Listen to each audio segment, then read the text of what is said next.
अब्दुल्ला बिन हारिस कहते हैं कि जब ज़ैद बिन अरकम रज़ियल्लाहु अन्हु से कहा जाता, हमें रसूलुल्लाह सल्लल्लाहु अलैहि वसल्लम की कोई हदीस सुनाइए जो आपने ख़ुद सुनी हो, तो वो कहते, मैं तुमसे वही बयान कर रहा हूँ जो रसूलुल्लाह सल्लल्लाहु अलैहि वसल्लम ने हमसे बयान किया। आप हमें हुक्म देते कि हम कहें, अल्लाहुम्मा इन्नी अऊज़ु बिका मिनल आजिज़ि वल कसल वल जुब्नि वल बुख्ली वल हरम व अज़ाबिल क़ब्र।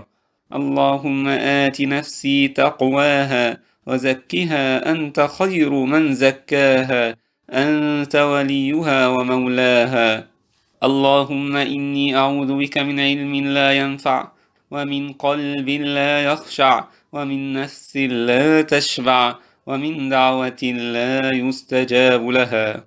यानी ऐ अल्लाह, आजिज़ी, सुस्ती, बुखली, बुज़दिली, बढ़ापे और कब्र के अज़ाब से तेरी पनाह चाहता हूँ।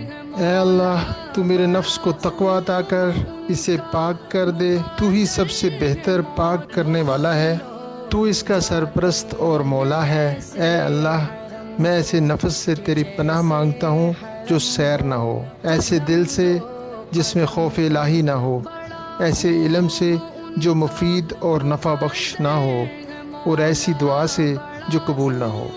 सुन्नन नसाई हदीस नंबर 5540 बाब 56। अगर आपने अभी तक मेरा चैनल सब्सक्राइब नहीं किया है तो अभी सब्सक्राइब करें।